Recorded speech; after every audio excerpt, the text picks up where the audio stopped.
When I was in college, I attended an atheist and agnostic group and learned a lot from hanging out with the members of that group and spending a year each Tuesday night hanging out with them for about an hour or two. But one of the things that kind of caught me off guard and I was surprised about were the members of this group knew the Bible really, really well. In fact, they had a lot of the scriptures even memorized and could quote them, just rattle them right off the top of their heads and right off the tip of their tongues.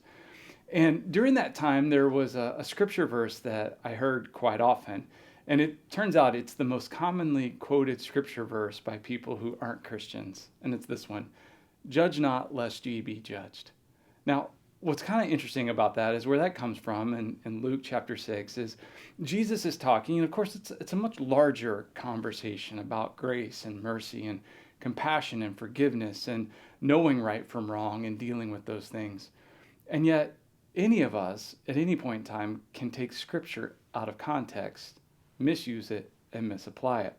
And so Christians certainly do this, but so do non-Christians. And that verse, "Judge not lest ye be judged," is, well, it's an important one because none of us wants to be judged. I don't want to be judged, and you don't want to be judged. And if I'm to uphold the golden rule that Jesus gave us, to treat others as we would have them treat us, I don't want anybody to face judgment. And so the beauty of who Jesus is that through him, we can actually invite people into a space where they can receive grace and mercy and be made new, to where that judgment doesn't remain on us, not only from me to you, but also, from God to us. The judgment of sin and death and separation from God can be removed and we can be united with him. Also, as you continue to read that verse, it's certainly not about ignoring sin or pretending it doesn't exist. In fact, one of the things it says there is that you should take the plank out of your own eye so that you can see the speck of sawdust in your brother's eye. And so what it's saying there is like, okay, hey, listen, don't be a hypocrite and just focus on the minutiae and the little things in other people. It all matters. But also take care of what's going on in you. Allow God to do his work in you.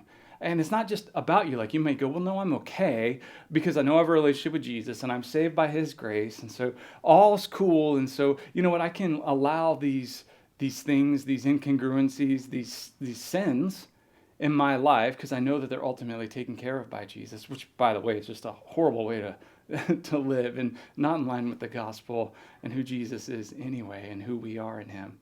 But even more importantly would be to say, no, I'm going to let God do his work in me today and remove these planks from my eye, these big things from my own life, so that I can see more clearly to help others, not to ignore or merely just overlook something that might be separating them from God, but so I can see more clearly to say, hey, I think I can help.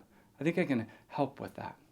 And so as we look at this scripture, "Judge not lest you be judged," yeah, none of us want judgment, and really none of us are able to carry out the punitive elements of where that judgment would lead us. But ultimately what we all want is grace. And when you have grace, you can give grace. So be people of grace, live by grace, let God's grace transform and change you, so that then God's grace can be of use in you to help transform and change others. Let's go.